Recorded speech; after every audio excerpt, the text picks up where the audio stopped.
I counted 5 of you. I have Really? Rick, Patty, Wayne, Sherry, and Christian all logged in. Okay, good. Well, that means we have to, that means that every one of the unvacant seats are here. So if Right. they can turn their camera on and verify that Yeah. they're here, I'd appreciate it. And I will turn it over to you, Rick. Okay. Were the minutes of the prior meeting, they were sent out, correct? Yes, sir. And would anyone like to make a motion to approve those minutes? I never get the minutes ever. Oh, I haven't ever received minutes. Sherry, you're in the email group. So if you don't mind to email me, and I'll drop it in the chat just to confirm that I have the right email address. Okay. Okay, I will. would someone else like? That your emails never bounce back. So I never get any replies from anything I send. So I will do that. Okay, yeah, we'll get that cleared up. Okay. Would someone else like to make a motion to approve the minutes of the prior meeting, please? Well, I'll make a motion to approve. And do we hear a second? Second. Okay, thank you. Is that from Christian? Yes. All in favor, say aye. Aye. Aye. Any opposed, say no. Okay, that passes. Involuntary termination of services in other states. I'm going to defer that topic until the next meeting. I do have a couple of people from other states, one in New Mexico and one in Virginia, who have policies unlike Kentucky's, in which in their states, the provider does not have to continue providing services until another service provider is found. So I think that will be a good discussion. Might pick up a few more states. Amy, do you know of any other states through Anchor that have policies for involuntary termination different from Kentucky's? Yeah, I know several. I can request those policies and send them to you if that would be helpful. Yeah, that would be great. And that will be good for discussion, and perhaps we'll have a motion at our next meeting regarding that topic. The next one, number 5, is a topic that's important to everyone. And Pam, you're on the line, I assume. Yes, I'm here. Okay, what can you tell us about HB1? So we are still waiting for CMS's final approval on the amended support plan, but also coinciding with that, we are working on the rate study, and we actually have breakout sessions today and tomorrow with some of the groups. I believe today is day services and skilled and skilled workers. Tomorrow is residential and case managers. And the rates that are going to be through the rate study are actually significantly more than the House Bill 1 increases. Oh, And there were, with the exception of, I believe, maybe 2 to 3 services. So those will get the 20% that is mandated, the 10% for fiscal year 23 and the 10% for fiscal year 24. All of the other services, it was 60% or higher increases. They were all above what House Bill 1 the increase. But however, we cannot do, it looks like they're going to run into each other time-wise. So, we're waiting on CMS to give us the approval. In the meantime, the residential providers are already getting the 50%. They can bill that through Appendix K. Most of the other services also are getting, are able to bill a 50% increase. So we are, we're winding down the end stretch of the rates. Those will be after we have these breakout sessions, and, to make sure that there's not any things that probably should have been addressed or that maybe that were forgotten. We want to, talk about those things, that, we're targeting beginning of the year to start the approval process with those, writing, the amendments to the waivers. We've already been talking to CMS about that, writing the amendments to the regulations. So, most services, I think there are 3 that are only getting the 20% increase. Otherwise, all of the other services are getting much more than that 20% increase. We're talking like triple to, in some services, 5 times that 20% increase. Oh, So that's stunning.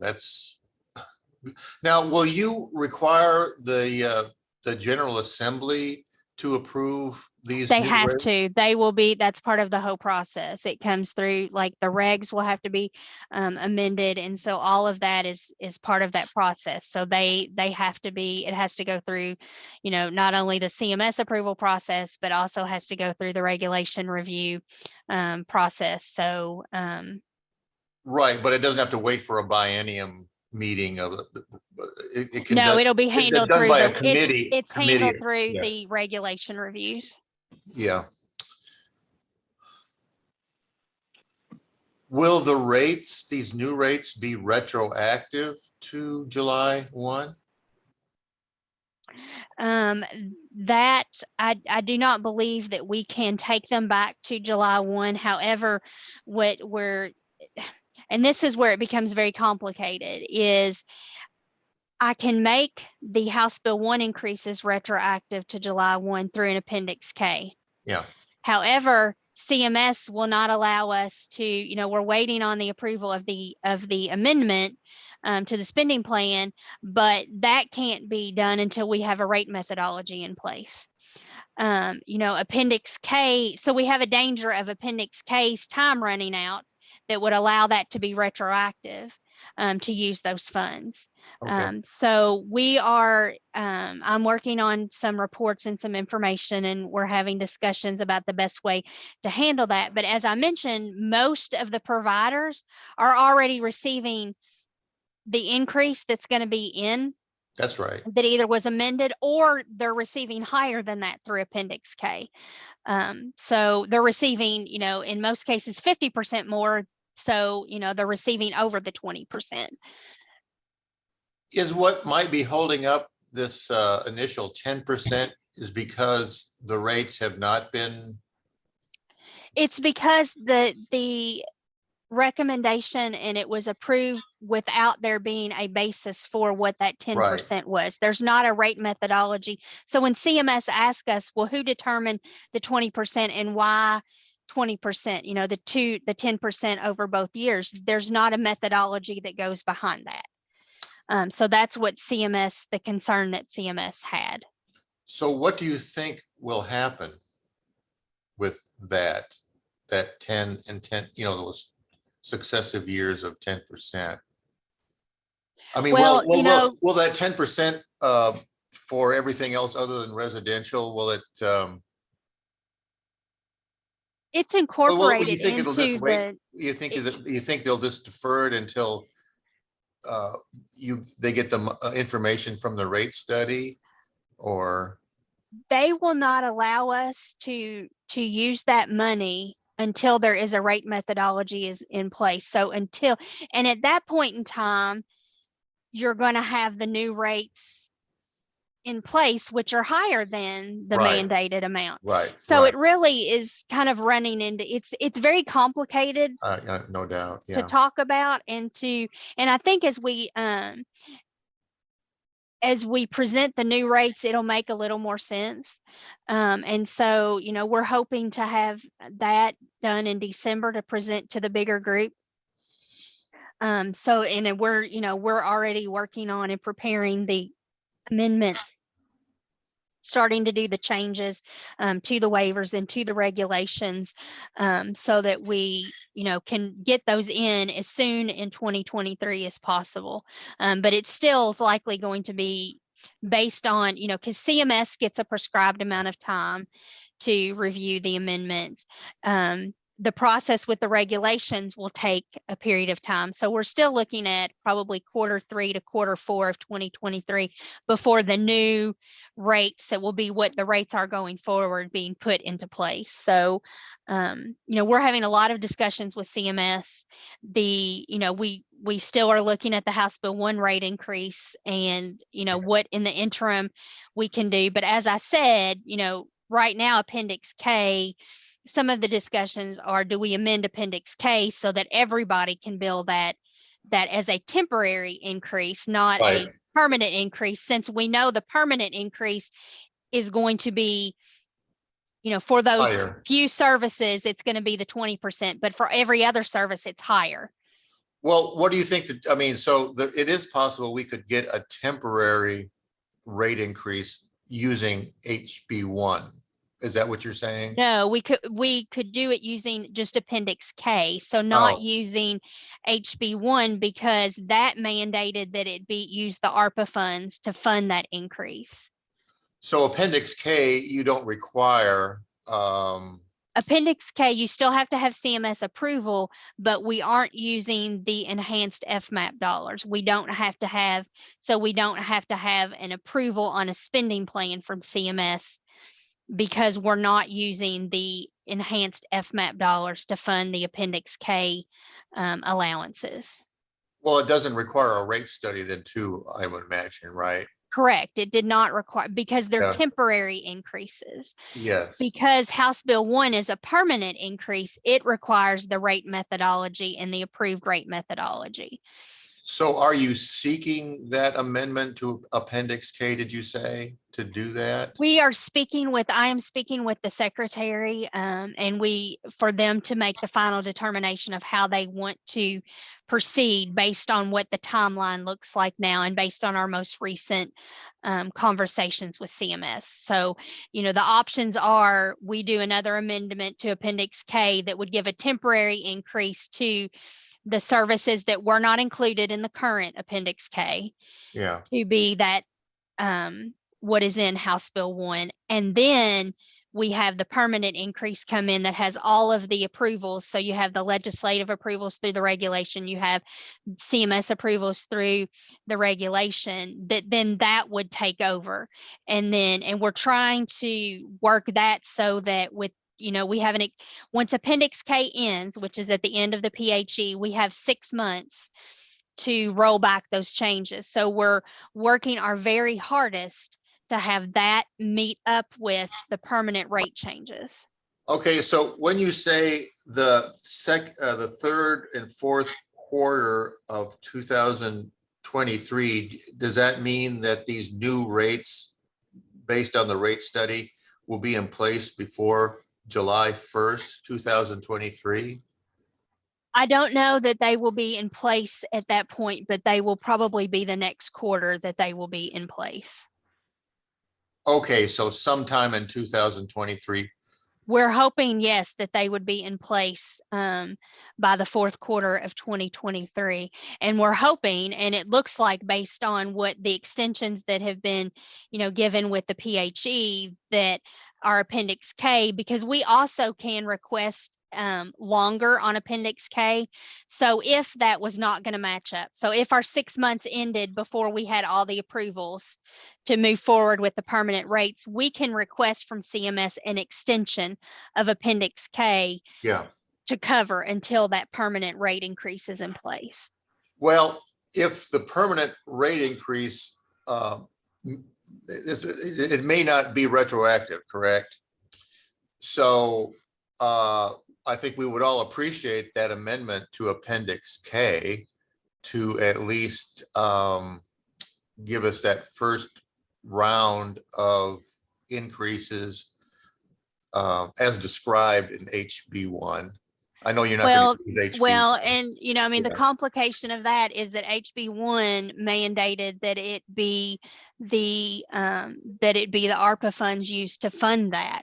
Oh, So that is why we have to wait for CMS's final decision on that. And we have had calls with them and we've provided them with additional information, but that's what makes the House Bill 1 rate increase a little more complicated because Right. it says we have to use those enhanced FMAP funds. okay, but you are asking CMS to amend Appendix K, right? To include some rate increases. So it's two different processes. Yeah. We already have approval, and then it's up to people way above me to determine whether we wait for CMS's decision on the spending plan or we amend Appendix K. That is not my decision to make. It is above me on who on that decision. And that's a meeting, you referenced a meeting with the secretary, I guess. Yes. So would Yes. you repeat that again? What those two options you're going to present to the secretary?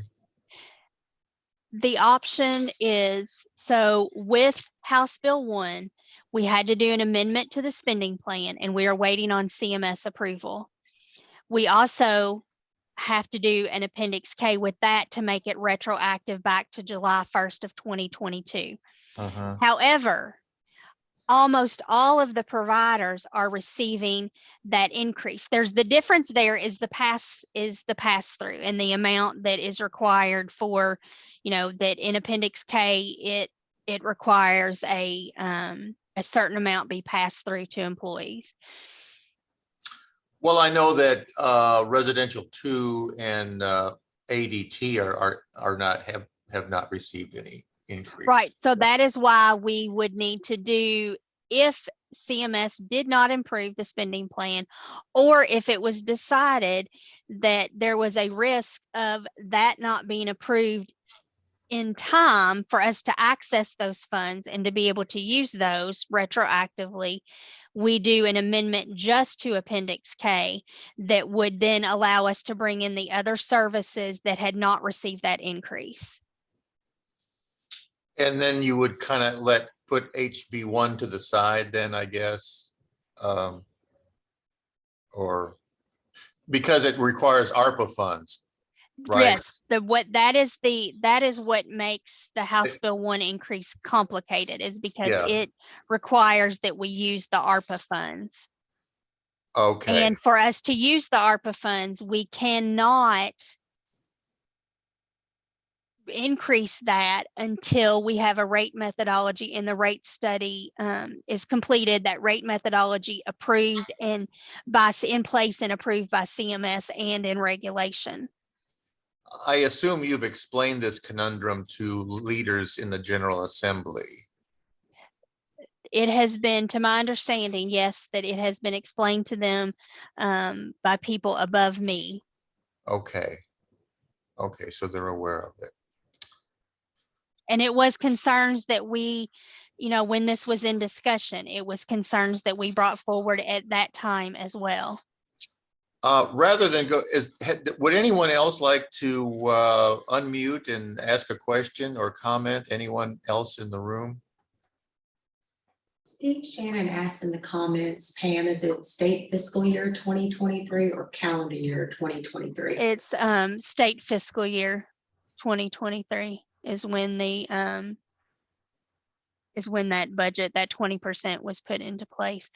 Now with Appendix K, we have flexibility. So if it was determined, because as you know, when we put in our the providers that were able to seek the increases that are in Appendix K, we allowed them to go back to January 1 of 2022. We're allowed to do retroactive, but for the House Bill 1 increases, it's state fiscal year 2023. Pam, this is Steve Shannon. You rattled off third and fourth quarter of 2023. Yes. Right. Was that part of the CMS approval timeframe?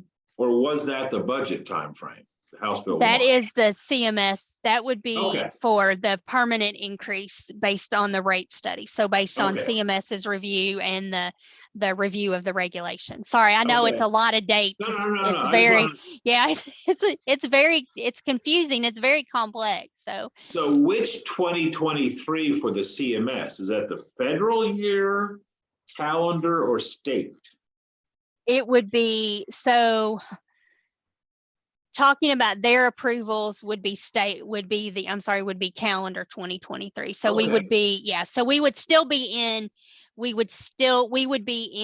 at that point in time, we would be in state fiscal year 2024, right? Because we're Correct. talking about after Yes. June of So you're looking 2023. Yes, somewhere summer, fall-ish of our 23. yes. Okay, just want to understand. Yeah.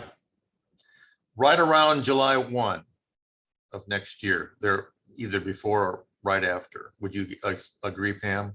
No, I think it's going to be the fall.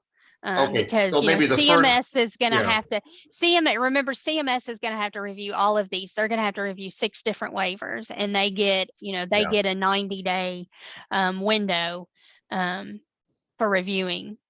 So likely the first quarter of 23, 24.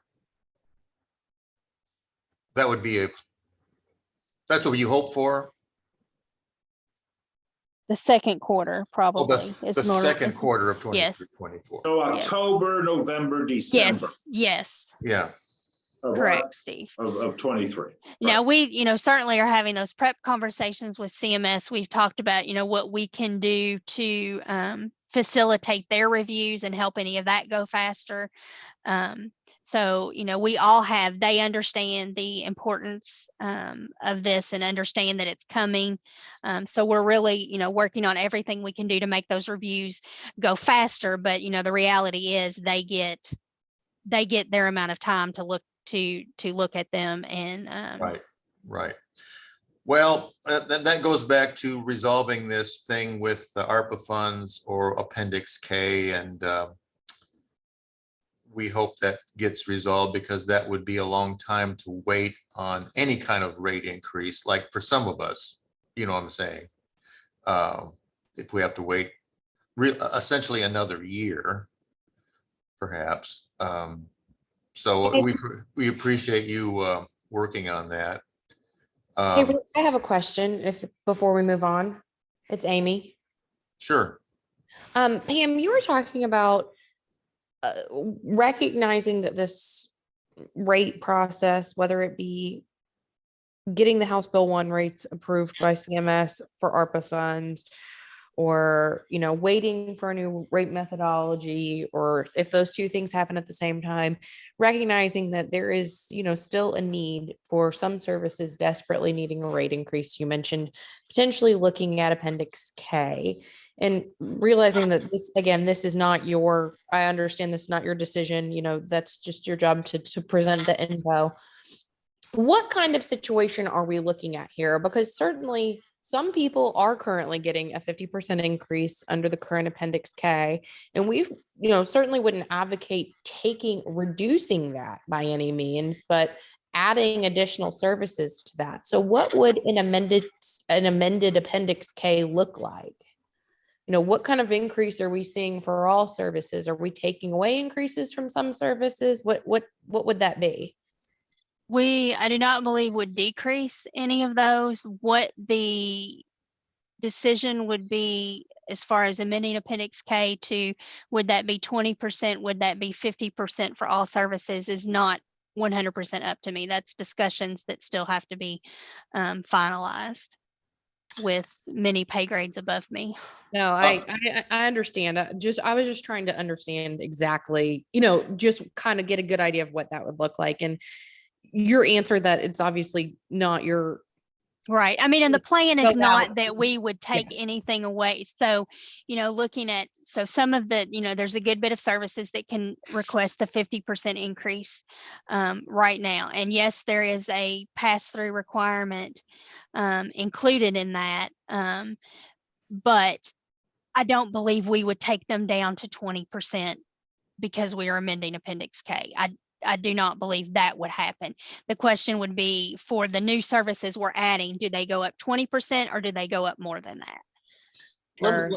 That certainly seems like the most expedient option at this point to get people. I agree. Unfortunately, it was written in legislation, and so we have to follow that through the process. So, Well, let me, something else to consider, Pam, is like, in the case of residential 2, I think we've kind of primed everyone to believe that there's going to be a 10% rate increase. And a good bit of that would be passed on to those providers. And if for some reason that doesn't happen, there will be a huge collective moan. they're going to get more than that 10%, Rick. I mean, Yeah, that but is- but will it's it be just- retroactive to July 1 of this year?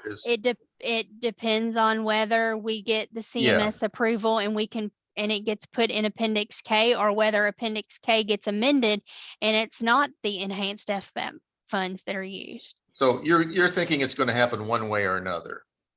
I think we were told, I mean, it is in legislation that providers get that increase. So Yeah. yes, I believe they're going to get the increase. I don't know. The timing is the question right Okay. now. And I believe, and honestly, they're going to get more than a 10% increase, great. whether it's going to be the retroactive part. I feel it's unfortunate that the residential 2 providers were left out. Yeah. And even in the legislation were left out, they were differentiated. So, Yeah, and they'll see the lion's share of this increase, and we would certainly like to pass that on to them. I would hope that they will, but it's Yeah. up to the providers that I know. contract with them. I know. And, I will tell you, I've been disappointed in some of the feedback we've received from some of the traditional providers that they don't want to guarantee that they'll pass any amount through to employees. So, Well, it's a competitive environment. Okay, thank you. And let me just express my appreciation, Pam, that you have your arms around this issue. I'm sure everybody believes that. It sounds very challenging. Recruitment of new TAC members. Aaron has done an analysis. We currently have 4 vacancies. One is the Commonwealth of Developmental Disabilities. I assume that one should be fillable quite easily. I sent an email out to them yesterday, and then I also followed up with Leading Age yesterday. And we also have, we need a consumer who participates in a non-residential community Medicaid waiver program. We'd have to get a couple applications and have them approved, someone approved through the governor's office. Yeah. And so are you saying that the leading age spot is vacant also? yes, my email to Nathaniel bounced back a couple months ago. Okay, so we have 5 vacancies. And I want to apologize. I had gone back through the transcripts and I had Christian's position marked as vacant because I hadn't seen the name on the transcripts. But he's in attendance today, so if he plans on still attending, he would still be an active member. So that would be a consumer representative spot? Yes, sir. Christian, okay, good. And I'll update that on the website as well. I've been trying to clean up some of the TAC website pages. You know, I've been on this committee for a while. I don't recall having a consumer who participates in a residential community Medicaid waiver program Yeah, that one in is. any of our meetings. we And- have actually, there has been Okay. one, but unfortunately that meeting,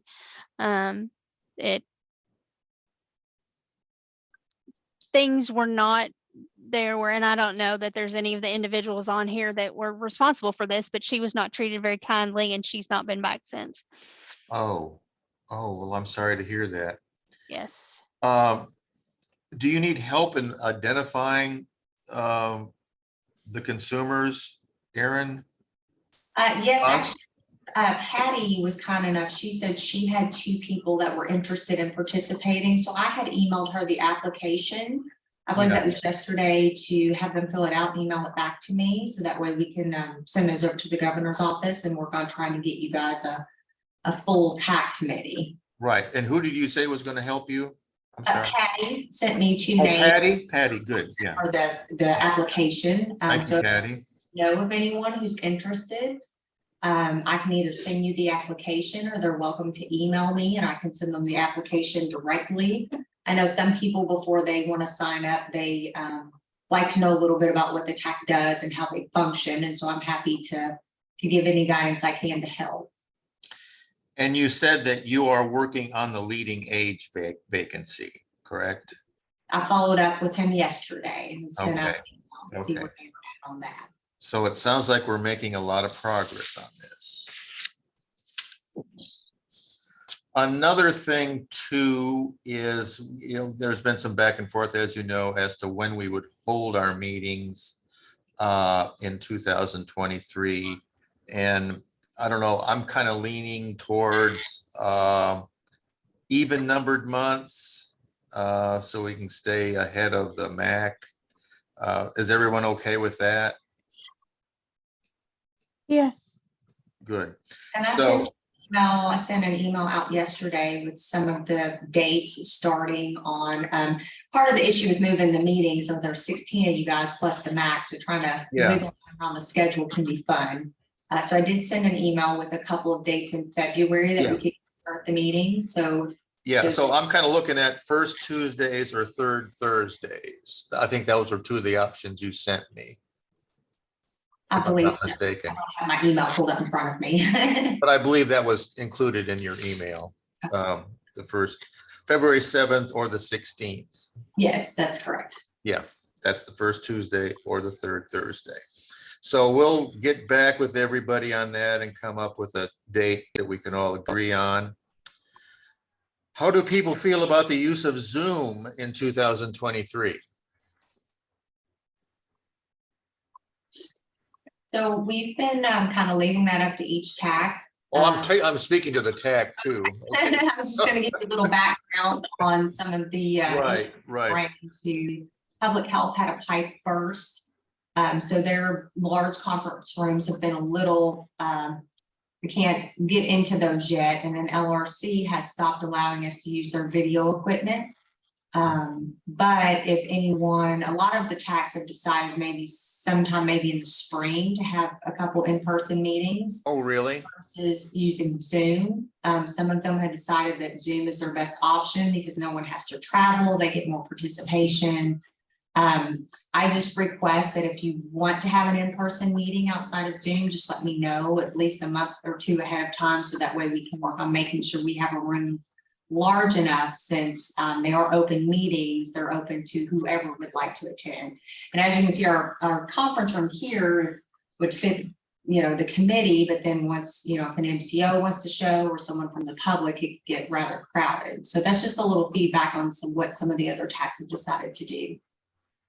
Well, I'm sort of an analog kind of guy, and I've kind of missed the in-person. Of course, I live in Lexington, which is not that far to go, but I can certainly understand how. Does anybody else want to weigh in on this? Amy, you indicated you're all for Zoom. Anybody else have an opinion? I can do either.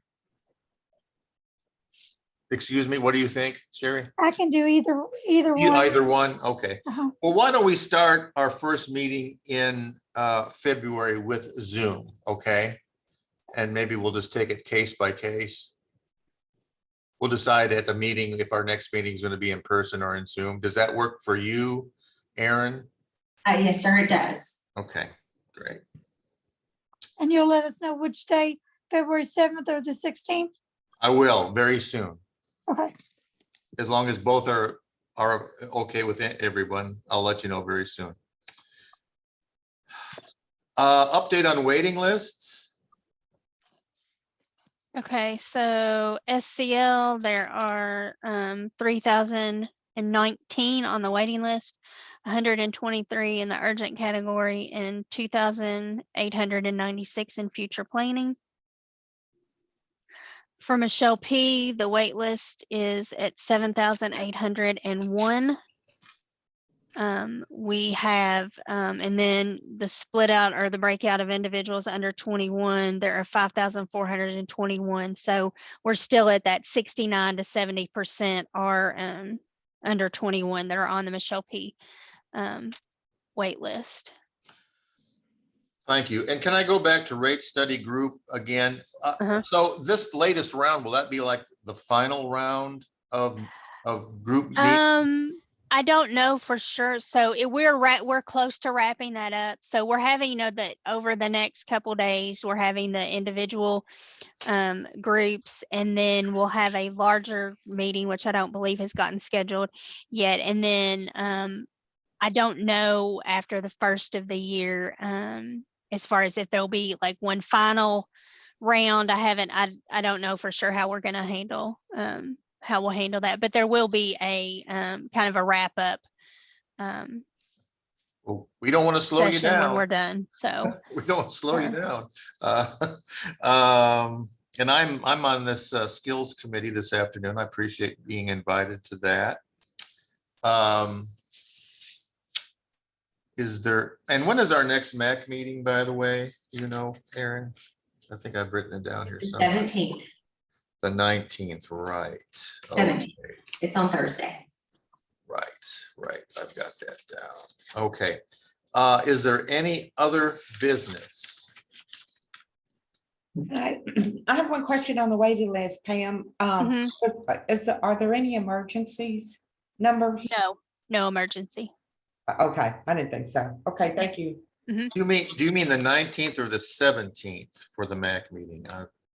The 17th. The 17th, yes, okay. Any other business that people want to talk about?